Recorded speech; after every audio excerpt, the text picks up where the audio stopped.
And we are live.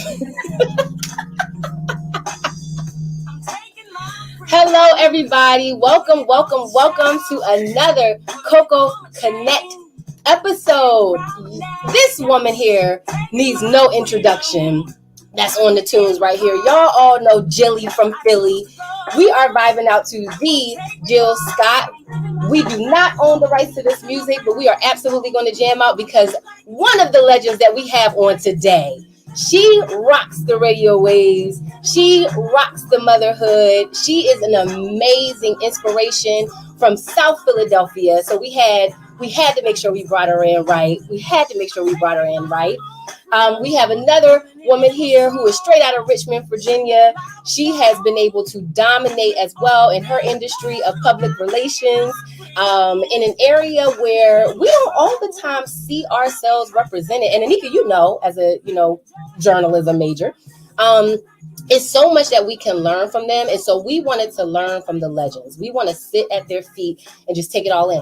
We won't be before you long because they are both super busy and have already commanded an amazing day.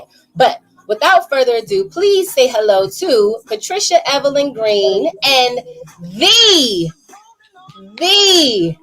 Patty Jackson. Woo! Hey, ladies. Hello. You. Patty, I've heard so much about you. It's good to see you. Oh my! Good to meet you as well. Thank you. Gosh, it is all kinds of natural locks and listas and hair care and red popping lips. Like I am in heaven. Anika, what about you? Where you at? This is like black girl heaven. I mean, like Isn't it? Oh, and we love the Lord. But we thank Him for this melanated wonderfulness. We were just talking about magic. This melanated excellence. So. Before we get started, usually when we have on, just thank you both so much. I know you're super busy. So like we said, we're going to be really key. And like Patty always says, brevity is key. Okay. That was like one of the first times I heard that word. I was like, oh, that's a good word. I'm going to use that. So with that being said, I'm going to kick it to Anika to just start off with a question that we have to ask our fellow Coco moms. And so, you being a part of that, no different. Go ahead, Anika. Well, first, again, I echo what our Coco Mom Evolve has said. Thank you so much to you both for being here. We are absolutely excited for this conversation to get started. But before we do, as we see, my name is Anika, your healing Coco Mom.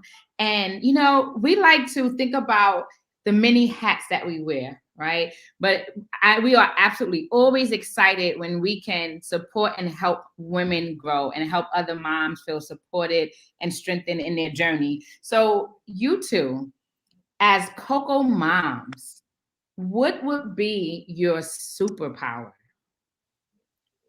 Let's start with the Patty Jackson. What would you say your Coco mom superpower is? Well, trying to do it all. I am a multitasker, which is good and it can be bad, but I am very adept at multitasking and keeping those balls in the air and keeping it going on. I too like to dabble in the world of multitasking, as you know. What about you, Mama P? Bridge builder across differences. Okay. Yes. And I got a chance to go to London a few years ago, and Patty Jackson actually got a chance to have me do the Patty and the Millennials podcast. Yes, from London. From there. So we took it international. I mean, it was already major and international, but like legit, we were international with it. So yes, bridge builder you are, because that was all thanks to Patricia Evelyn Green. I know. So thank you all for being such great sports. Coco Mom Evolve, because you know how I love to. Evolution is always in progress. I got my beret on. But today is International Podcast Day as well. And so I thought it would be great too to kind of lead off. Patty Jackson, you have Aunt Patty, because it always feels weird. I can't ever just call them by their first name. I feel like my mom is like behind me, like pulling. It just won't happen. So I'm sorry, I'll catch myself. But for you, Aunt Patty, one of the things that you started, I'm going to start today and work backwards, is you created an intergenerational conversation. You call it Patty and the Millennials. You decided to do this some years ago, but many people will say that when things change in the industry, one of the things that could differentiate you is if you don't change with it. And so with that, like, what was your motivation into, one, embracing like the new podcast lifestyle, and two, like literally targeting millennials and Gen X and Gen Z? Like, why? Well, at first I didn't want to do it. I said, this is extra work. But then when I thought about it, I love bringing along young people. And I said, I'd like to have conversation with millennials, even if we disagree, the conversation is still important. And then I thought about the generation X. They're often forgotten. People talk about baby boomers. People talk about millennials. But what about the generation X? And I just thought about, let's come together and let's talk about everything from racism, police brutality, fun, dating, relationships. It's a nice balance of serious, and then sometimes we'll just do fun stuff, but it's all about life through the eyes of various generations. And I thought that would be an interesting way to keep the dialogue up. Oh man, and is it ever? I mean, it is. It has definitely inspired me. I tell Anika about it all the time when I check in with her. Sometimes I have to be like, listen, this is what I said. What do you think? I was asking Musa that yesterday. I was like, about the whole aging conversation. I was like, what do you think? Like, what makes you stay young? So I think that's amazing. Patricia, for you, Mama P, for you, you've come across so many different generations. You always say that you're at the point now where you're like, listen, I'm tired. I don't really want to do any work. When you see the different things and you both share like the same generation, if you will, when you see the different ways that your peers like Aunt Patty are pivoting through, how much does that inspire you, and what have you done with that as well, with like it being inspired through seeing these own other platforms come to fruition? Well, I think I understand your question, but I think it kind of marries with what Patty said. I had the honor of working for Dr. Dorothy Height at the National Council of Negro Women, and I learned firsthand the importance of these kinds of intergenerational connections, because after all, we're not going to be here for long, and finding common ground is so very important. So what I have gotten from you in particular, I've learned how to navigate some platforms that heretofore I was not even looking at to get my message out from a PR perspective. And so that's very important, because if we don't tell our stories, who will? And also with respect to PR, it's so much when you know how to use the tactics of PR to build public awareness, understanding, and support of your brand, you can get that brand out there so far, and you can educate a lot of people on issues, particularly relative to African Americans, that they may have distorted views about. That is serious. And I think the way you positioned it, like as far as even how you've been able to keep these conversations going is really important. So for those who are just tuning in, hey Monique, shout out to Monique Perkins. Shout out to Shamina, our tech Coco Mom. We got Coco Dad and Gen Xer. He just had to throw that in. Musa in here. I saw somebody real quick put up a meme. It was so funny. I got to throw this in. It was like, I like to date older men. So don't be trying to tell me about their past, because I was in daycare. So I don't care. So that's me and my mom. We like to keep it going. But yeah, no, very, very true. Very, very true about just the importance of these intergenerational conversations. Anika, I don't know if you saw my private chat for you. I want to kick it over. Go ahead. Yes. Thank you. So I'm going to pose a question to both of you. Miss Patty, I'm going to ask you to answer first, and then Miss Patricia, you as well. And so when you think about civil unrest, economic turmoil, radical shifts in technology, all while being a mom and a woman in America, how hard was it for each of you to continue to persevere, to push forward? Stay prayed up. Stay prayed up, because every day you could find yourself going through different emotions about what's going on. And if you are a parent, obviously you are worried about your child and what's going on and the way the world is changing. So you got to really stay prayed up and on top of everything that's going on. Absolutely. So I'm hearing at that top of that list, this order, right? Order of business. So prayer is the umbrella to keep it all covered as you shift throughout life. Awesome. And Miss Patricia, what about you? Well, I'm going to echo you, Patty, on that, because I was a single mom of two, and sometimes I felt like I was on rocky waters in a boat without a paddle, but I needed to swim. And so during those rough times, I was swimming. I was not going to be defeated by adversity or by people who were saying you can't do. And that's what really helped me to navigate different kinds of environments, not just in terms of the work environment, but also the school environments for my children.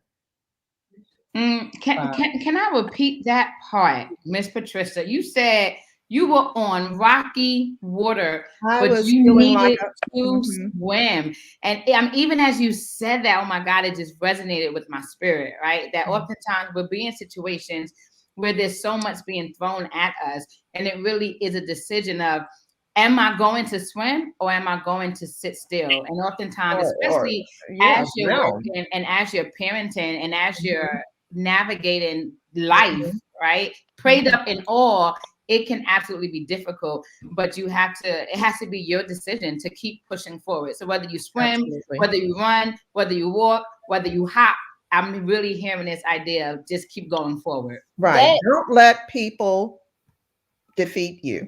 That made me think of something. So I'm Patty, you also, throughout all of this too, had a major life change from a health perspective.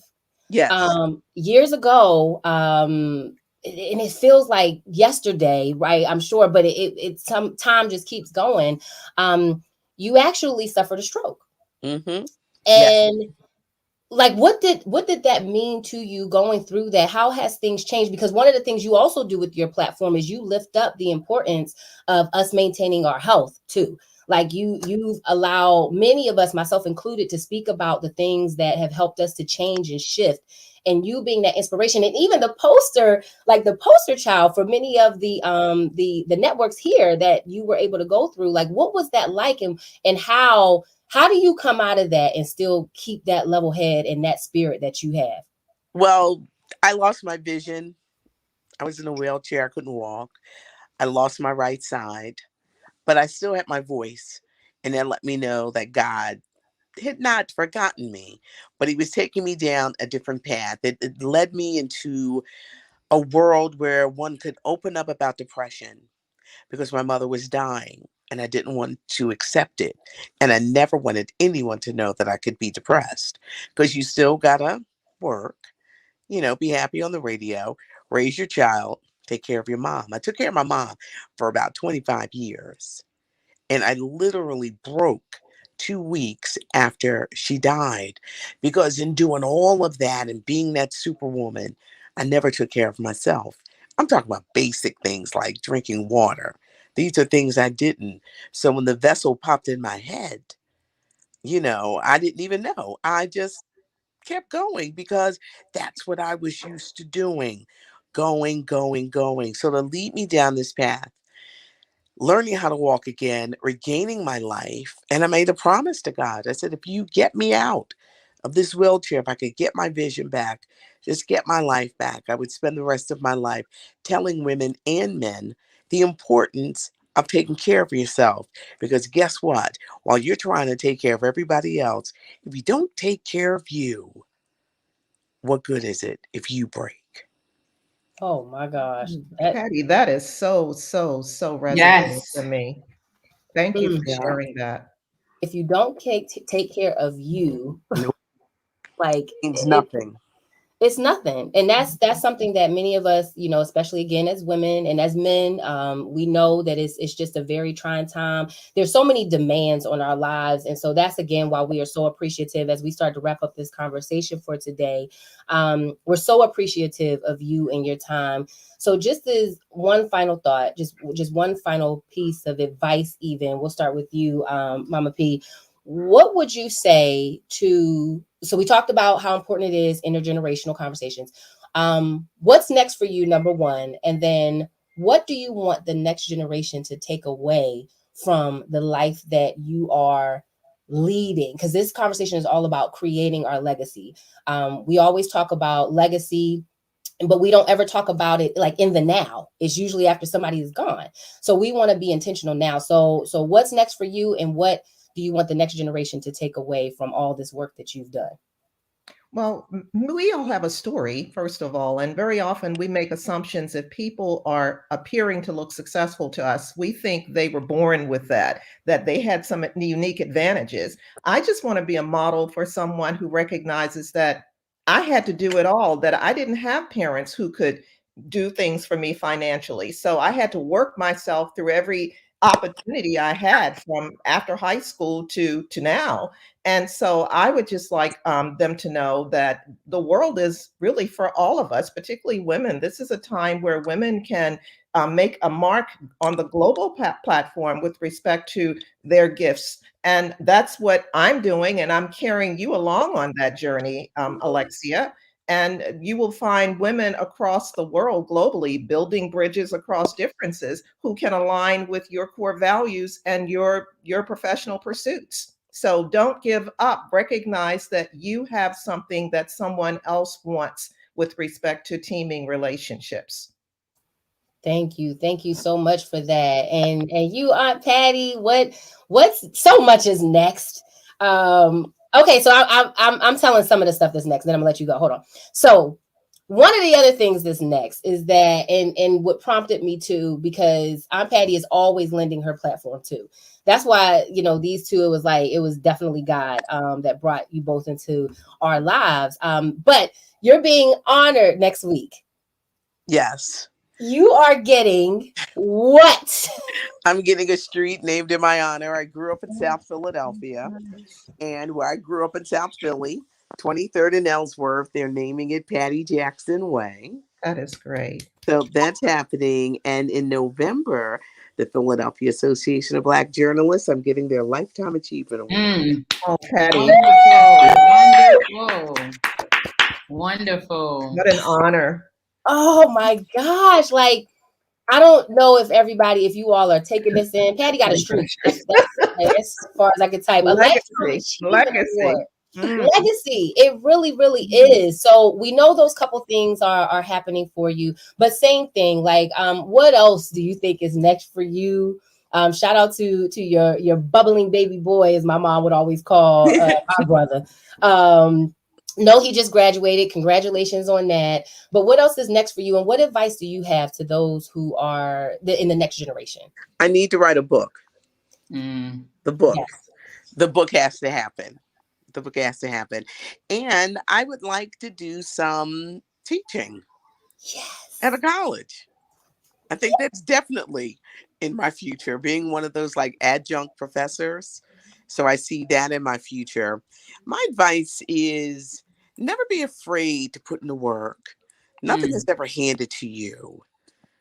Do your best. Don't complain. And don't be afraid to shine. Do your work. Don't take things for granted, because it could be taken away from you very easily. Do your best and never rest on your laurels and think, I've made it.